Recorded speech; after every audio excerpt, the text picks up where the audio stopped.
steak.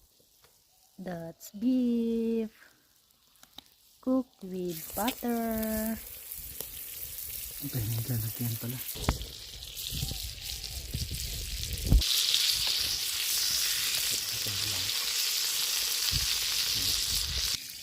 Yummy.